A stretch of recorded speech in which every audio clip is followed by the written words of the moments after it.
Today, March 7th, 2026, we continue in our series 53, entitled The Battle Hymn of the Republic. It overarches the fourth study of the series. This study is entitled, quote, Raised Hand of the Lord, Part 1, close quote. I am Derek West, and I come directly, not through an AI production, to greet you from my headquarters in Pittsburgh, Pennsylvania, USA. Not hiding my identity, I have used this open method all these 45 years, for such boldness is required that the mustard seed, or not 1,000, but one bright light can microscopically radiate the Lord's glory. Mountains of evidence has been offered to show that not all Israel nor all Jews, but only one, also known as the single eye, shall affirm the Lord's identity, meaning it shall reveal his name. He, the man who is isolated from the throngs, yet favored of Christ, as was exemplified by ancient David, shall, with hands unstained by blood, enlighten the world to Christ's work of salvation and his glory. Everybody doubts this finding. Thusly did Jesus ask the piercing and most relevant question to define this gospel finale and finishment. He inquired, when the Son of Man cometh, will he find faith? Will the darkness which again covers earth's void finally comprehend Christ's light that now shines in the world? I will show that after 2,000 years of his forbearance, a shift to a higher gear shall indeed dispel the gloom. But question is, who will see its glory? For the Lord promises to speedily avenge the enemies of his faith. Here are the exact words that I quote to you in Luke chapter 18, beginning with verse 7.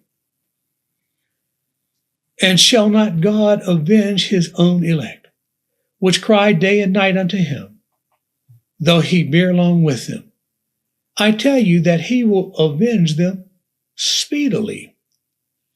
Nevertheless, when the Son of Man cometh, shall he find faith on the earth? Luke chapter 18, verse 7 and 8. Speedily. Speedily. The shock of this statement. It speaks of a long forbearance, then a speedy reprisal. Like a racer surging from idle to fifth gear, we are commanded to perceive a gospel shift to a higher throttle. Since Calvary, salvation was only a doctrine. It reflected God's time, a day for 1,000 years. This challenged our faith. But this text promises a morphed fluctuation. At the end of centuries of forbearance, his elect, having already suffered 42 years of preaching, is promised an acceleration. Please struggle to grasp this point. Father inculcates into the gospel a different time panorama. Speed after a long wait. Thus, as stated in 53.3, when the Son of David, also known as the single eye, completely, not partially, structures his creed with unwavering fidelity to the Lord's words, yielding no part darkness, I say again that Father's speedy revenge will be installed. For if he meant molasses, he would have phrased his word accordingly. It is the day when his 21st century disciples rejoice in his testimony. Christ closed his ministry making this exact point. The fact that not until the mustard seed chronicle have garnered home its clearly expressed meaning, all these 2,000 years, though written in plain language, is positive proof of the world's void of faith. Moments before Calvary, Christ prayed, not just for his original 11 disciples, but for another end-time contingent, the mustard seed adherents today. They are those who cancel presumption in deference to the words of Christ that have been expressed by those disciples, the original 11 gospel writers. It is easy to know that this below cited petition is for none others. They are the men of faith, for they honor the reiteration of the testimony of Jesus above all historic teachings. And that very testimony defines those who ignore the testimony of Jesus to be haters of God. They shall receive the accelerated vengeance from his throne. Then the tick of the stopwatch in the relay race of faith begins a new cosmos.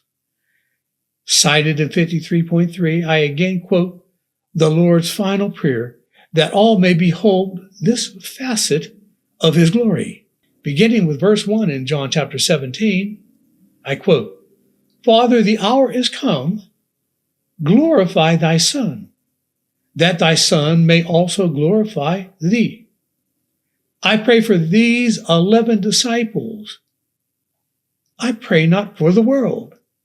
I have given them thy word, and the world hath hated them, because they are not of the world, even as I am not of the world.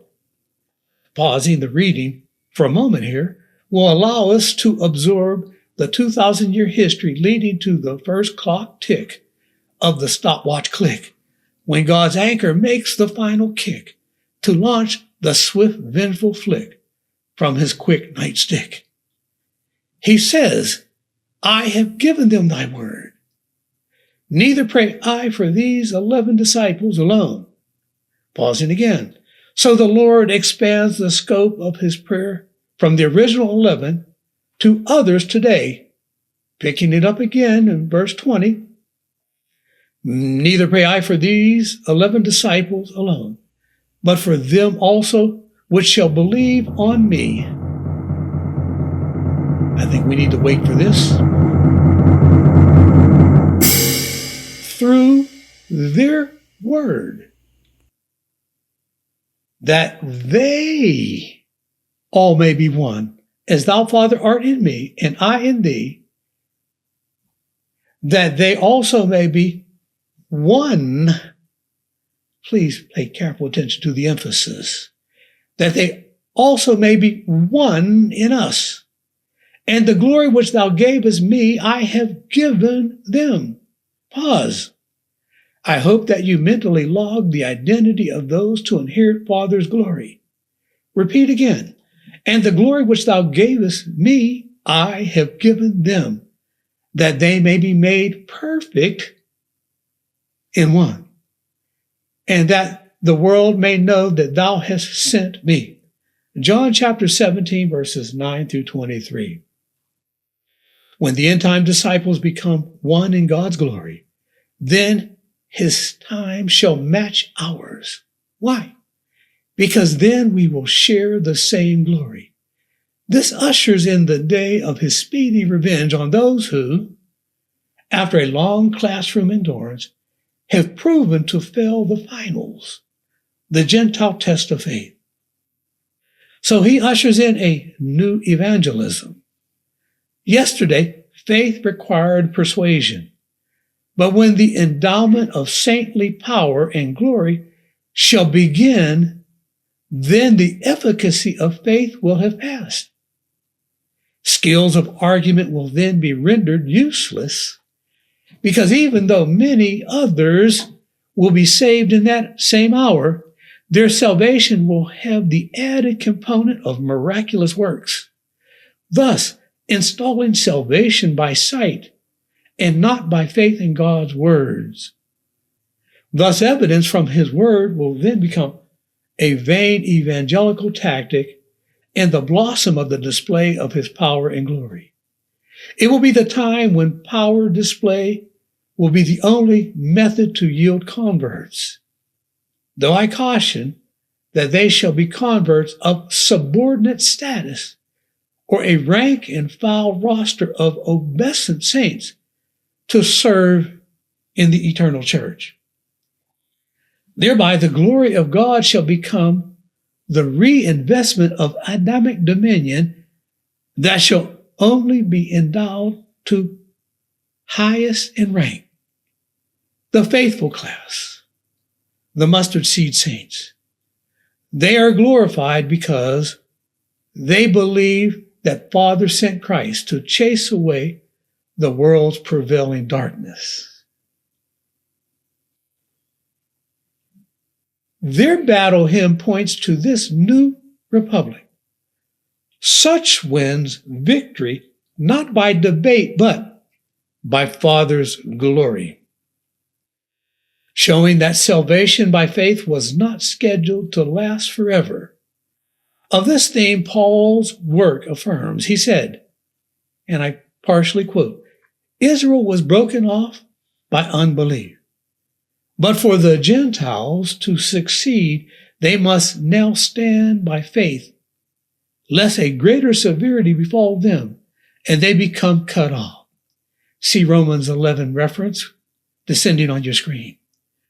We are defining the day of their cutoff. Why should we, when gifted with God's power and glory, base our salvation methodology on the tangoing voice of persuasion by oral argument? Let the vaunted human ego of the false Bible champions then become the force field that denies their salvation.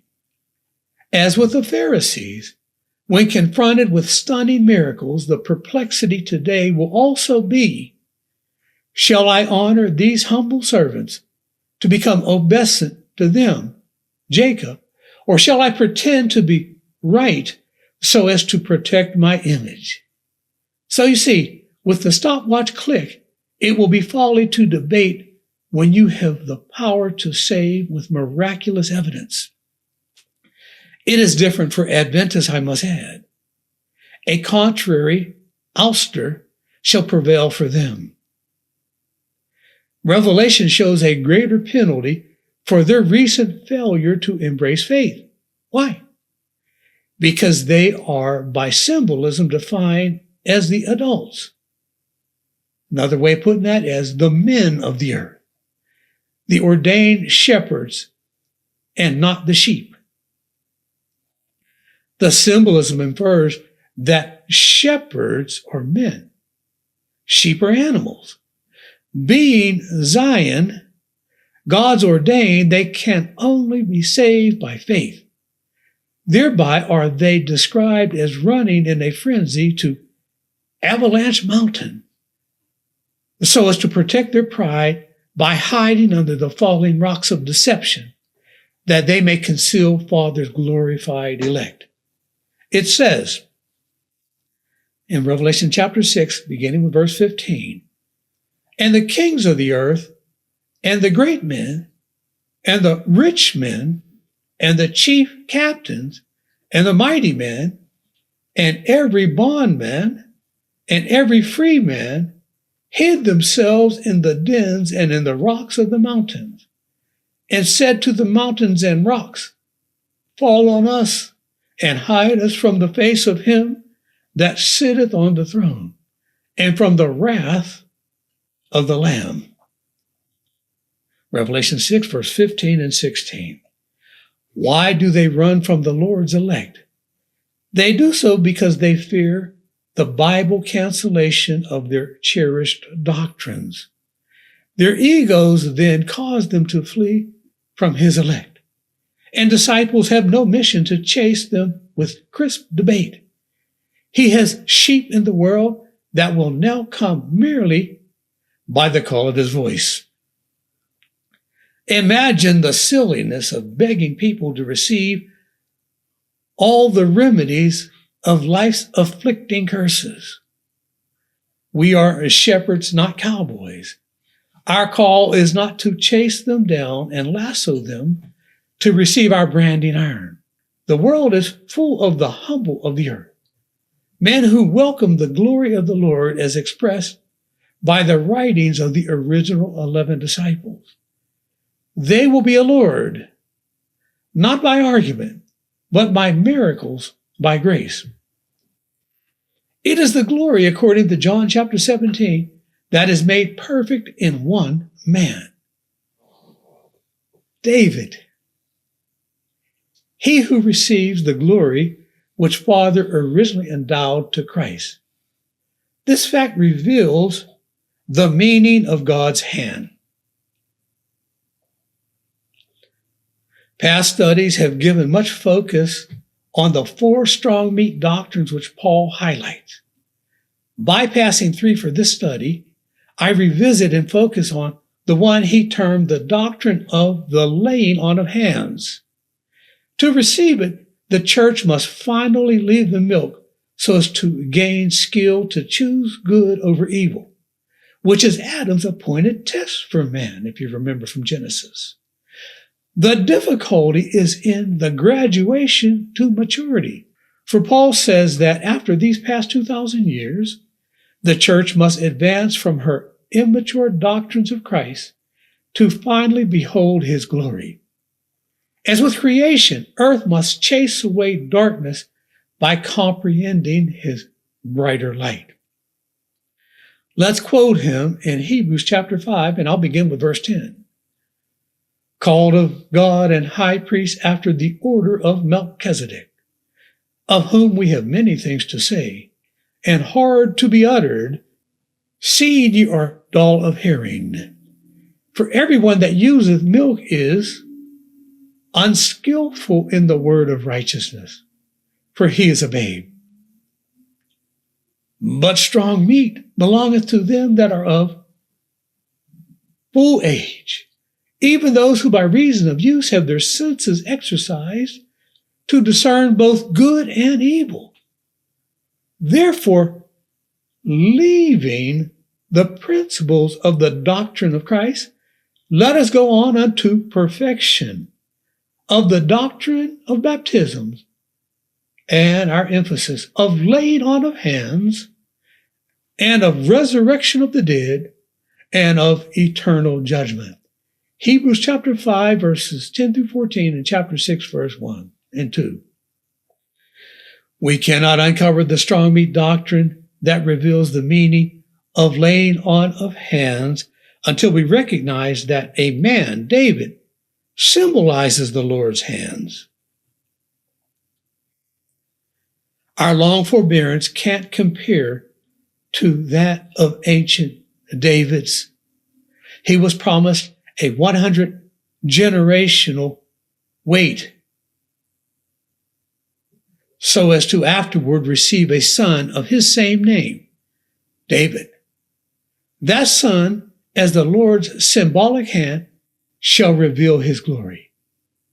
Before any can rush to secure their cross-country track and field sneakers that they may bolt to Avalanche Mountain, I give pause to quote the Bible directly in Psalms 89, beginning with verse 18. For the Lord is our defense, and the Holy One of Israel is our King. Then thou spakest in vision to thy Holy One. Now a glib reader will miss this plain statement. Christ spoke in vision, not to himself, how ridiculous to assume. He spoke to David, whom he called his Holy One. Then thou spakest in vision to thy Holy One, and saidst, I have laid help upon one that is mighty. I have exalted one chosen out of the people. I have found David, I have found David, I have found David my servant. Christ told David that he found a future David.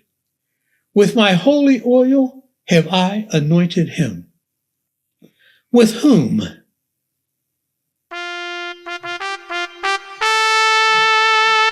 My hand shall be established. Mine arm also shall strengthen him.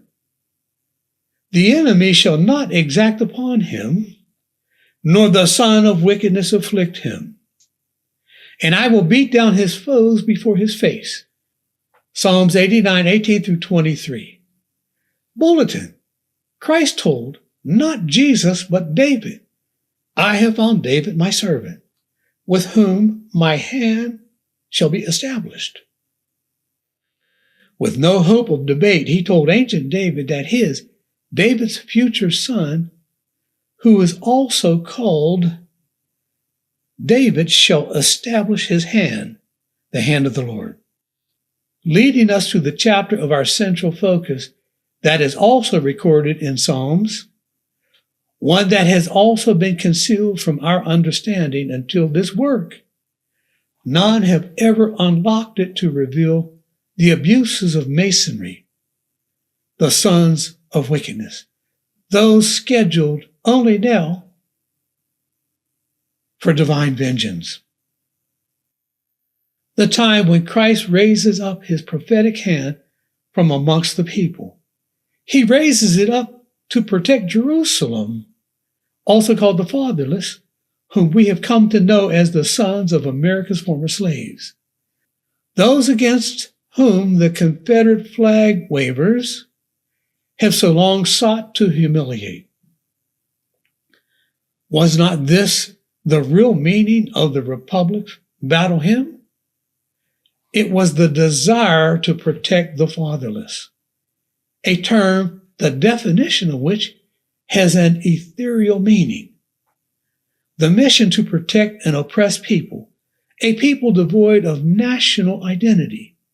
They are vulnerable, having no advocate to plead their cause. I begin this text of central focus with Psalms chapter 10, verse 1. Why standest thou afar off, O Lord? Why hidest thyself in times of trouble? The wicked in his pride doth persecute the poor. Let them be taken in the devices that they have imagined. He sitteth in the lurking places of the villages. In the secret places doth he murder the innocent. His eyes are privily set against the poor. These lurking places in the villages represent the windowless Masonic lodges, quaintly camouflaged in serene community locations, but with restricted access. The secret places are different. They are the places where they murder.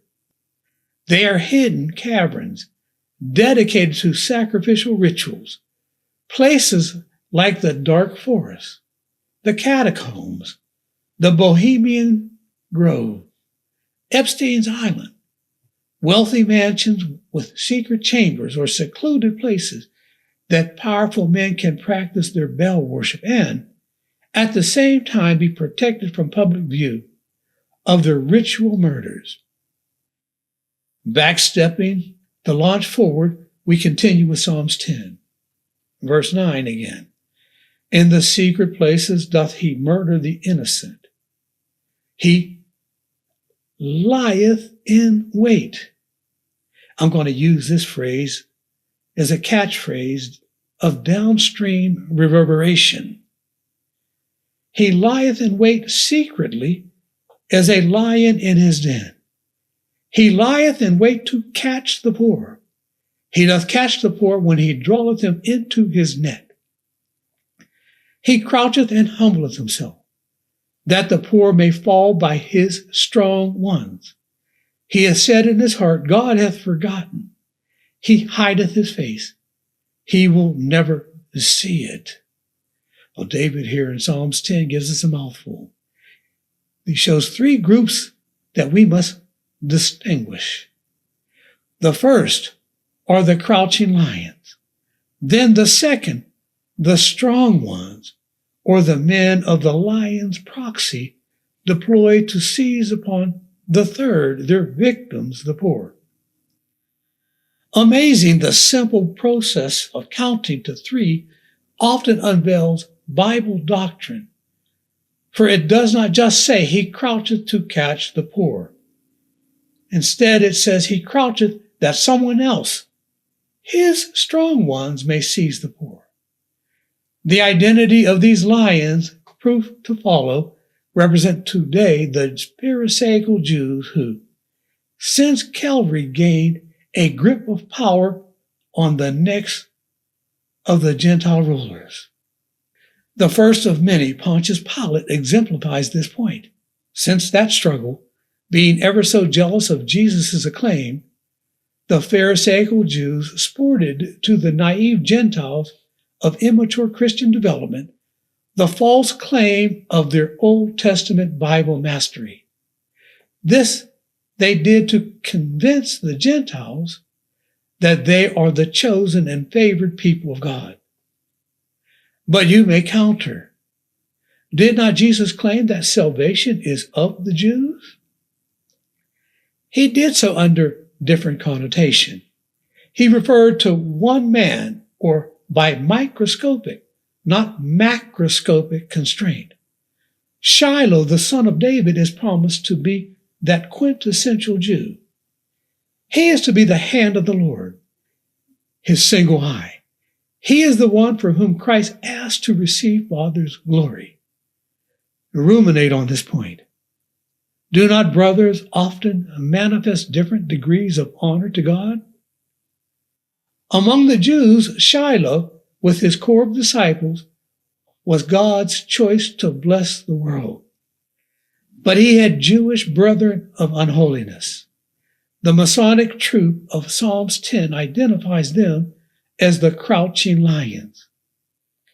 Before peering more deeply into evidence of this, let us first visit Paul in Acts chapter 22, beginning with verse 1, to manifest this point, and I quote, Men, brethren, I am verily a man which am a Jew, yet brought up in this city at the feet of Gamaliel, and taught according to the perfect manner of the law of the fathers, and was zealous toward God, as ye all are this day. And I persecuted this way unto the death, binding and delivering into prisons both men and women, as also the high priest doth bear me witness. Acts 22, verse 1 through 5. Under Paul's participation of Jewish persecution, the first Christians were none other than Jews. The high priest had no power to seize any others under Roman authority. Then Paul converted to Jesus. This reversed his murderous zeal. This was a time just after Pentecost, and such Jewish Christians covered many lands and numbered nearly 300,000. Thereby, the Bible reveals the first anti-Semitic Holocaust in Christian history, Jews persecuting Jews. And Psalms 10 shows the rage of their Pharisaical persecution that closes their dirty work today. So now you learn the real account of Pharisaical Judaism that must be told. Venturing back to the Old Testament epic, a time of greater Jewish honor that came 10 generations after ancient Jacob, or 700 years before Christ, we find the time of Jewish history that God could esteem. The total Jewish census then also equaled close to 300,000. Bear in mind, this is my estimated number, and I can show you my math. If you disagree, I will gladly study that of your own. The Jewish people then forged a church committed to the Lord, and they thereby received the promise of their future plight from the prophet Micah. He makes a key point, prognosticating the future of the house of Judah up to Calvary and beyond to our day. He cited only one man, Jesse, among the 300,000 Jews. In fact, Jesse as such was called little among the thousands of Judah. Only he could be honored of God to microscopically inherit the governance of Adamic dominion on earth.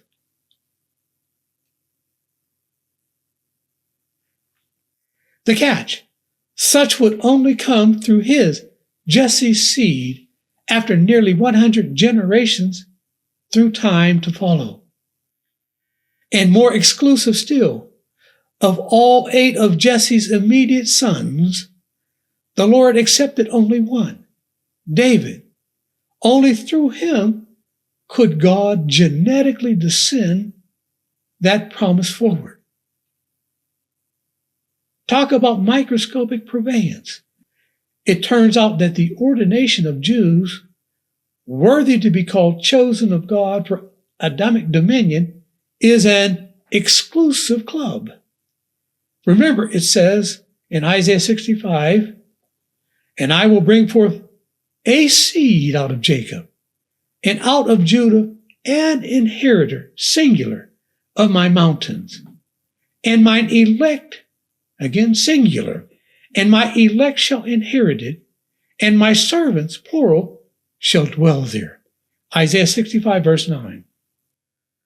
Of the 300,000 Jews, the Lord isolated, venerated, and elevated Jesse above them all.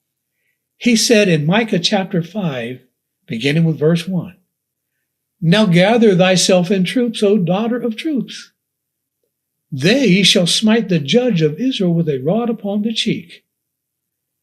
But thou, Bethlehem Ephratah, or Jesse, though thou be little among the thousands of Judah, yet out of thee shall he come forth unto me, that is to be ruler in Israel, whose going forth have been from old, from everlasting.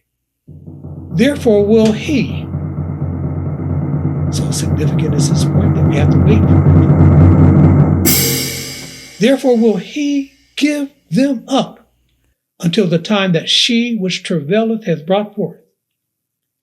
Then the remnant of his brethren shall return unto the children of Israel. He shall stand and feed in the strength of the Lord, in the majesty of the name of the Lord his God." Micah chapter 5, verses 1 through 4. It says Jesse, the microscopic Jew, was to be the blessed of Abraham, Isaac, Jacob, and now Judah. The other Jews, or Jesse's historic fellows, 100 generations downward through time, contain a burgeoning criminal element.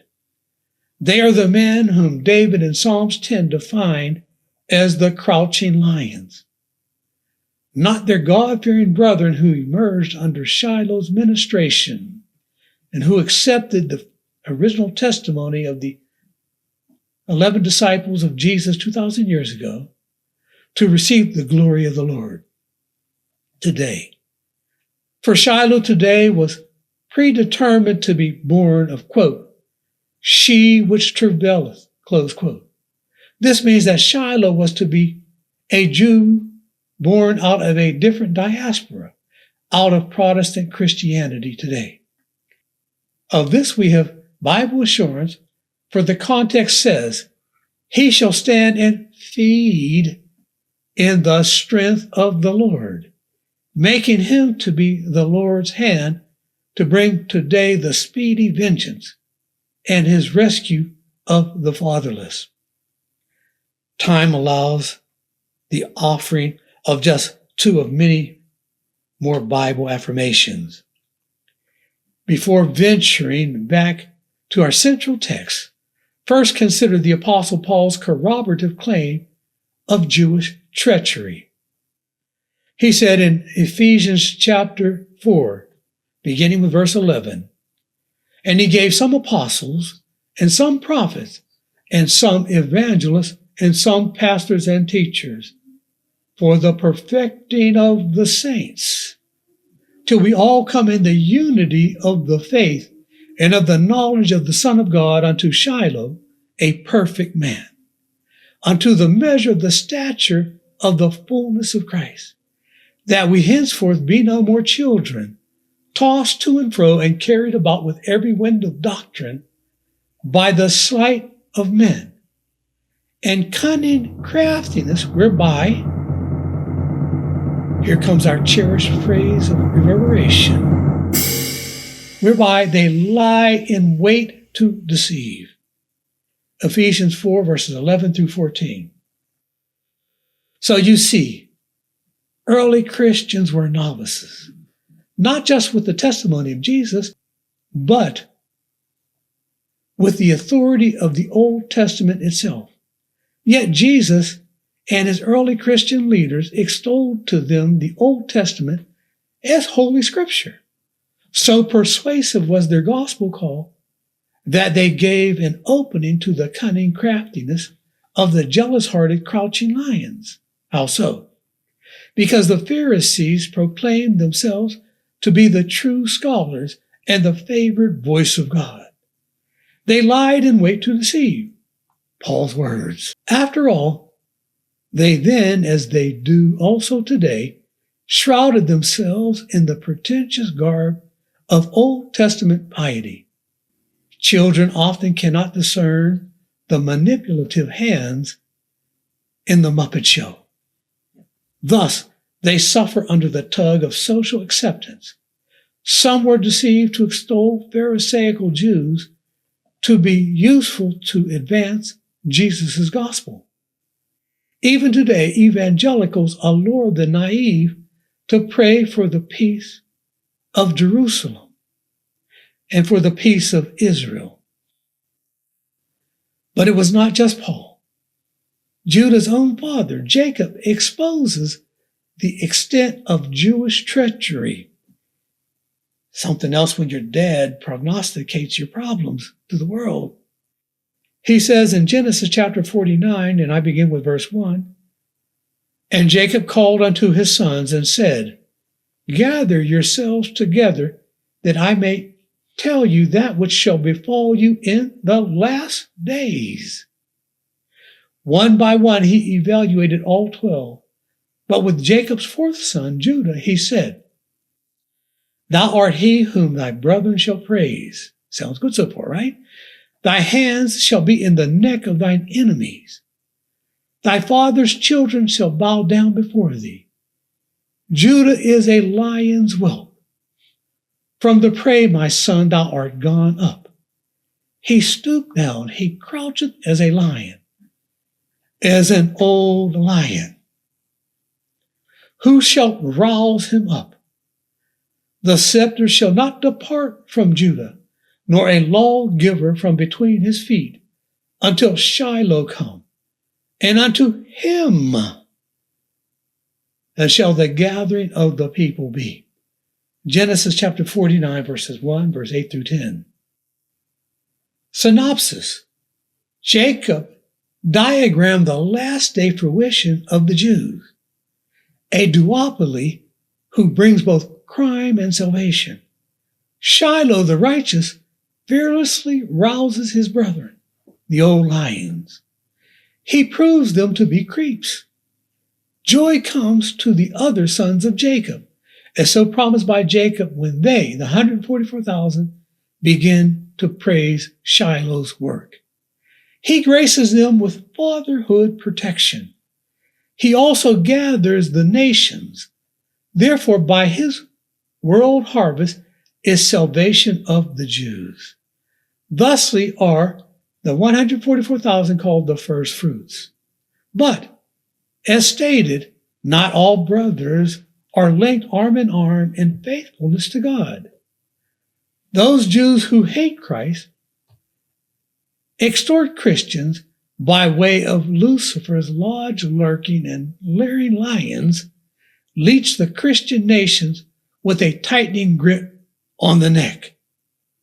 The news today, with the release of the Epstein documents, provides all the evidence that you need. Through Masonry, they make all, except the mustard seed, to be fearful, to rouse up against them. Answering Jacob's question, as an old lion, who shall rouse him up?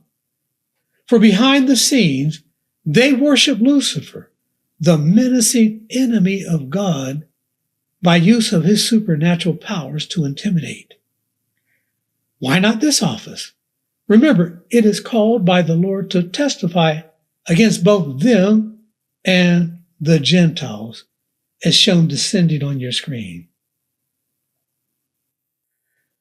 This office has absolutely no regard for the Talmud, the condemned book of Jewish apostasy, which outlines the 33 degrees of Masonry. They also claim, the Lord hideth his face to never see their crimes. The crouching lions seek shelter under the doctrine of divine protection or divine blindness. Let us reread it in advance. He croucheth and humbleth himself, that the poor may fall by his strong ones. He hath said in his heart, God hath forgotten. He hideth his face. He will never see it. Arise, O Lord. O God, lift up thine hand. Forget not the humble. Wherefore doth the wicked contemn God? He has said in his heart, thou wilt not require it. Seeking a legal cover, their boldness is buttressed by their ill-conceived application of Old Testament precepts. They say, God hideth his face, he will never see it. Pay attention to the voice who makes this claim. It is not the strong ones, it is the crouching lions. This fact proves that it is made by Jews. Gentiles, since their beginning with God, always assumed divine protection for all humanity, knowing that God sees all. However, the leaders, the Pharisees, foreknew that their brethren, 10-tribe Israel, was dispersed under the cloud of that very penalty from God, that in their trouble, rather than help, he would hide his face. Thus, it is a Jewish camouflage cemented in Old Testament law of Moses. See Deuteronomy 31 and Isaiah 8 descending on your screen.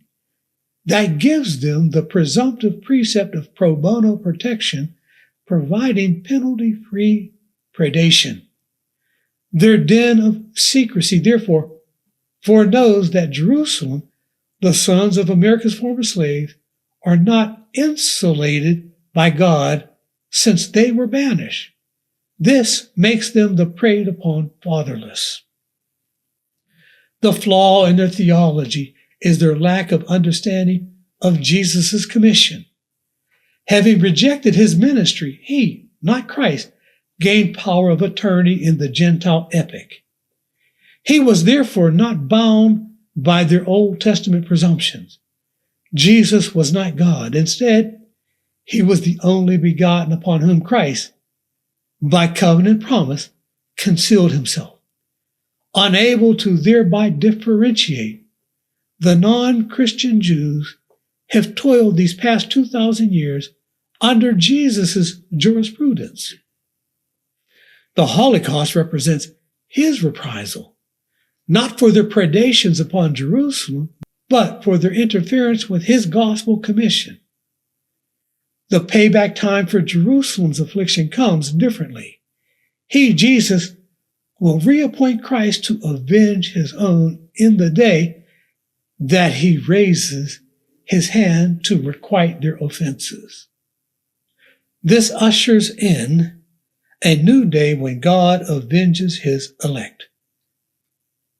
Our central text, Psalms 10, is in harmony with current events, so we must finish it to see more revelation, that our eyes may see all of the Lord's glory. It is not the fire and brimstone that we have been taught.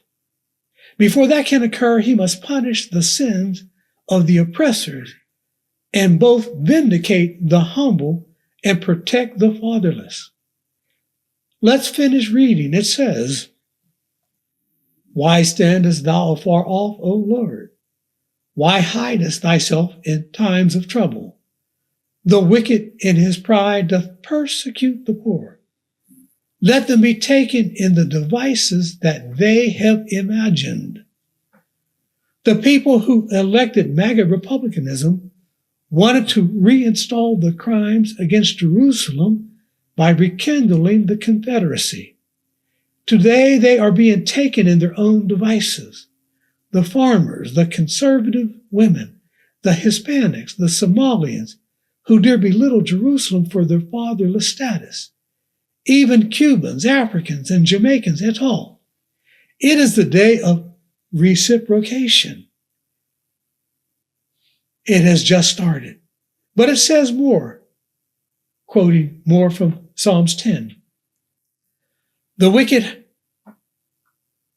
in his pride doth persecute the poor. Let them be taken in the devices that they have imagined. He sitteth in the lurking places of the villages. In the secret places doth he murder the innocent. His eyes are privily set against the poor. He lieth in wait secretly as a lion in his den. He lieth in wait to catch the poor. He doth catch the poor when he draweth them into his net. He croucheth and humbleth himself, that the poor may fall by his strong ones. He has said in his heart, God hath forgotten. He hideth his face. He will never see it. Arise, O Lord, O God. Lift up thine hand. Forget not the humble. Wherefore doth the wicked contempt God? He hath said in his heart, thou wilt not require it. Thou hast seen it, for thou beholdest mischief and spite. Why? To requite it with thy hand. Christ has left Jerusalem in the care of Jesus' ministry and under their mercy. However, he has seen their abuses and has deemed to speedily execute his judgment with the rise of David his hand. Remember, he will be fully equipped with God's glory. Continuing the reading. Thou hast seen it, for thou beholdest mischief and spite, to requite it with thy hand. The poor committeth himself unto thee. Thou art the helper of the fatherless. Break thou the arm of the wicked and evil man. Do what? Break thou the arm of the wicked and evil man, and seek out his wickedness till thou find none.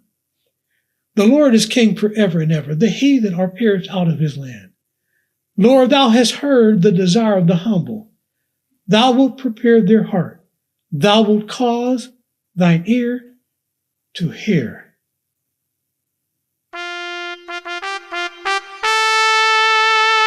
To judge the fatherless and the oppressed, that the man of the earth may no more oppress. Psalms 10, verse 1, verse 2, verse 8 through 18. The man of the earth, 666, must be stopped. Before he must be identified. He is the leader and the pinnacle of white Anglo-Saxon nations, who, through Christianity, began their reign in serenity and righteous innocence. Every world power follows the rise and fall of a parabolic curve. You want to know what that means? Look at the image on your screen. The Christians fell by the connivings of the crouching lions. They ascended their parabola to reach a point of inflection. Then they descended into hell. As always, the fall comes, as it so did with ancient Israel, by pledging their lives to Baal in his Masonic lodges. They become Satan's strong men whose necks he has gripped by the lions of Judah. The man of the earth, who's the man? He is the same man who shall no longer oppress. But again, read the news. In the day of his collapse, all of his evil deeds are to be exposed by the Pharisaical Jews, the Mossad, who, as blackmail, reveal all of his historic and ongoing evil crimes. Not all can be said in this study. Part 2 is upcoming to more deeply elaborate. But for now, we at least have our eyes open when we sing the battle hymn. For the Lord's glory is the ultimate defeat of the oppressor. But expect more to be revealed about this judgment, the day when the Lord punishes the enemies of the fatherless. when he turns the connivings of their nemesis upon themselves, making them suffer for the misery of their long years of oppression, when he destroys the deceit of the lions, and when he ends the reign of the white Anglo-Saxon Protestants. But now we close this study, The Raised Hand of the Lord, Part 1.